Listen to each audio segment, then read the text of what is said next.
2 இமயங்களும் இணைகின்றன அப்படின்னும் போது ஒரு மிகப்பெரிய எதிர்பார்ப்பு, அந்த திரைப்படத்தை யார் இயக்க போகிறாங்க அப்படின்ற ஒரு கேள்வி உங்கள் எல்லாருக்குமே நம்ம எல்லாருக்குமே வரும். அதாவது ஒரு இயக்குனர் இன்றைய காலகட்டத்தில் இன்றைய இளைஞர்கள், அதே மாதிரி பழைய ரஜினி ரசிகர்கள், கமல் ரசிகர்கள், இவங்க எல்லாரையுமே பூர்த்தி செய்யும் விதமாக அந்த திரைப்படம் இருக்கணும். இல்லைனா ஓட்டியே சாவடிச்சிடுவானுங்க ஜென்சி பசங்க, ரைட்? அதாவது இது எப்படின்னா, மதில் மேல் நடக்கிற போன மாதிரி கத்தி மேல் நடக்கிற விஷயம்னு கூட சொல்லலாம், இல்லை கைத்து மேல் நடக்கிறதுன்னு சொல்லலாம். காரணம் தப்பினால் மாறணும் அப்படின்ற மாதிரியான ஒரு விஷயந்தான் இந்த படத்தை இயக்குவது என்பது, ரைட்?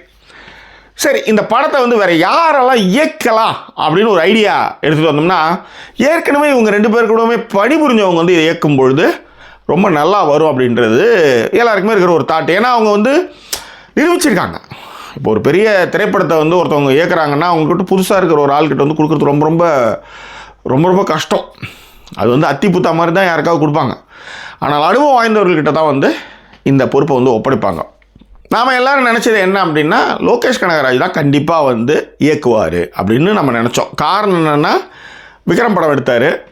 அதாவது கமலஹாசன் அவர்கள் வந்து இத்தனை வயதில் இவ்வளோ ஒரு பெரிய சம்பாத்தியம், ஒரு 500 கோடி ரூபா கிட்டன்னு வச்சுக்காங்களேன், ஒரு ஏறக்குறைய மிகப்பெரிய வருமானம், அது மிகப்பெரிய பேர் புகழ் எல்லாமே.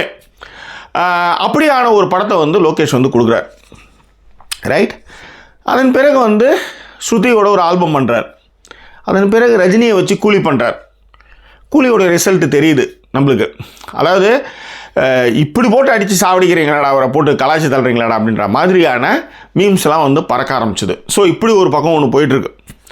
ஸோ இப்போ லோகேஷ் வந்து அந்த ப்ராஜெக்டில் இல்லை அப்படின்றத வந்து, அதாவது நம்ம என்ன நினச்சோம், அது இன்னும் அதிகாரப்பூர்வமாக இல்லை அப்படின்னு நம்ம நினச்சிருந்தோம்.